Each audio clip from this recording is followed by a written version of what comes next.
Dear students, today let us deal with the class on equation for simple harmonic motion. SHM stands for simple harmonic motion. As we all know, a body is said to execute harmonic motion when it moves such that its acceleration is always directed towards a certain fixed point. Now let us consider one such particle moving in this direction about a center point O. Consider a point P of the particle at any instantaneous time and projecting the P where the acceleration is towards the center point O, OP can be written as A. Now A is called as amplitude. When we project the instantaneous position of the particle P to the y-axis, we get ON, where ON now becomes the displacement. So the angle, we have taken it as theta, which is equal to omega t. So when this angle O is theta, this angle also becomes theta. Now let us calculate. Now let us write y, the displacement, which is nothing but from the diagram it is ON, which is equal to, from the triangle I can write it to be equal to OP sine omega t. From the triangle ONP, we can write ON by OP is sine omega t or sine theta, where theta is omega t. So we get y is equal to ON OP sine omega t. Now we know OP is A, so this becomes A sine omega t.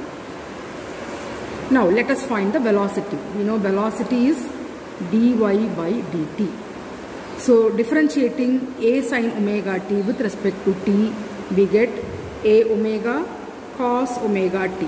D by A is a constant, so taking out d by dt of sine omega t is omega cos omega t. Differential of sine is cos, so we get this.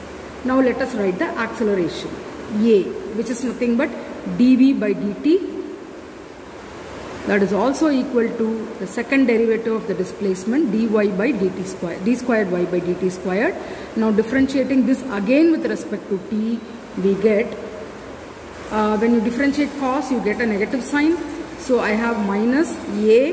When I differentiate cos omega t, I will get omega sine omega t. Already omega is there. So omega squared sine omega t. Now we know A sine omega t is nothing but y. So substituting that, you get, this is minus omega squared y. Or bring this to the left side. We get, your left hand side is nothing but d squared y by dt squared. So d squared y by dt squared. When I bring this here, it becomes plus omega squared y is equal to 0. So this is the equation of a simple harmonic motion. Now when you project this in the wave form, we will get a wave like this, which is nothing but a sine wave. So from the point O, I will get a wave like this. Okay, so the maximum amplitude on the positive side from here, from the diagram we can say that from B, A, B dash, the particle moves in positive y direction. From B dash, A dash, B, it moves in negative y direction. So the value of the amplitude is same, but the direction is different. So we get the maximum amplitude on the positive side, which is T by 4. Then again it comes back to 0, which is T by 2. Then again the negative y direction, the maximum occurs at 3T by 4. And finally the wave completes at T. So we get a sine wave.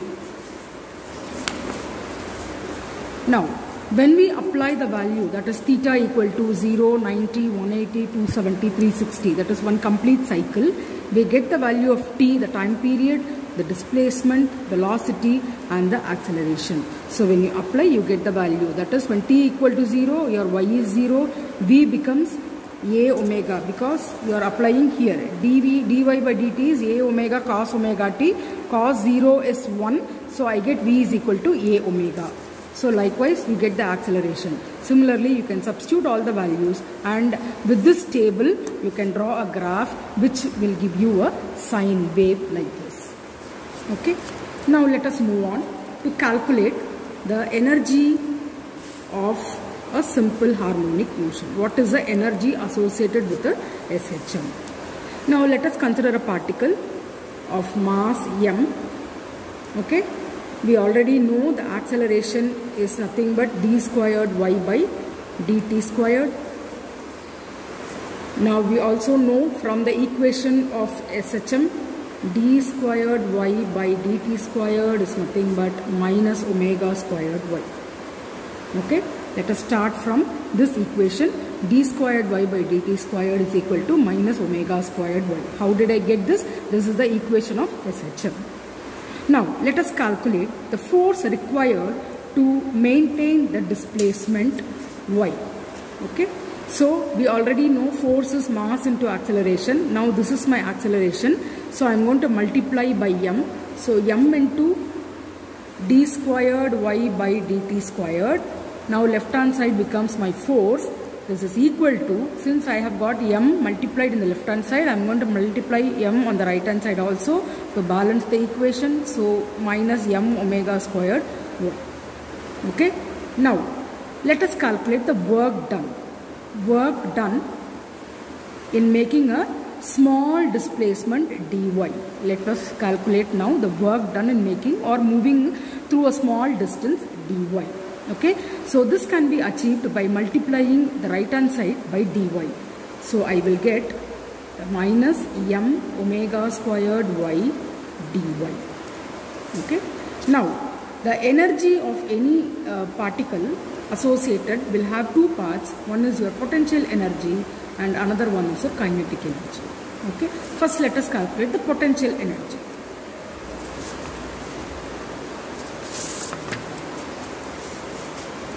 So potential energy, we can write it as, now from this equation we have got minus m omega squared y dy, which is nothing but the work done for a small displacement.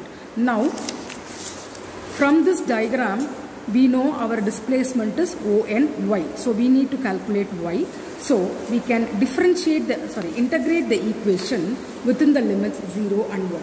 So my potential energy becomes integral 0 to y m omega squared y dy. Okay, m omega squared is a constant.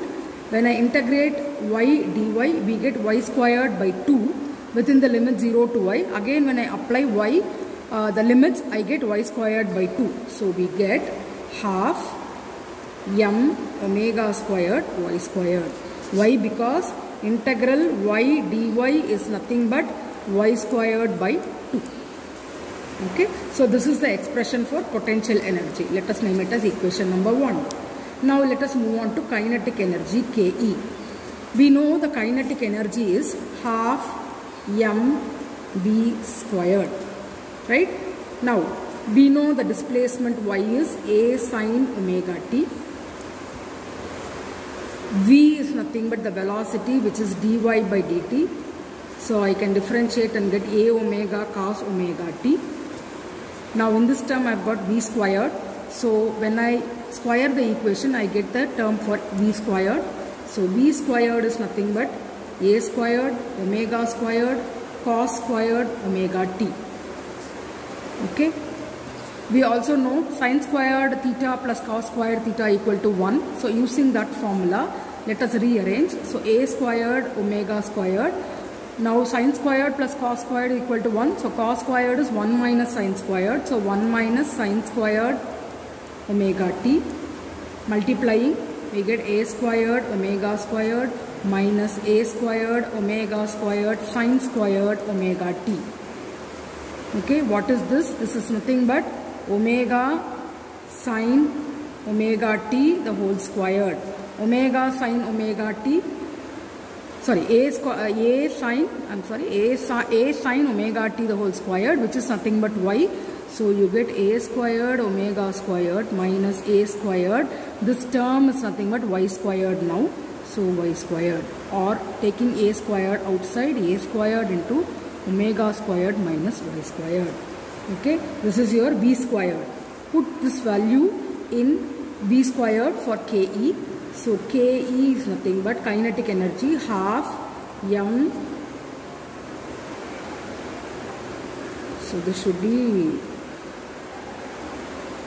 a squared.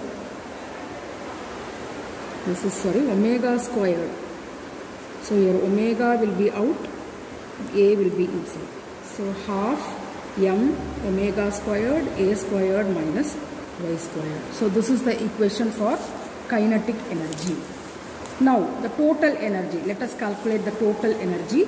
So total energy is nothing but potential energy plus kinetic energy.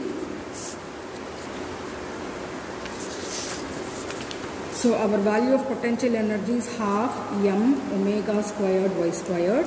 Kinetic energy, just now you got it as half m omega squared a squared minus y squared.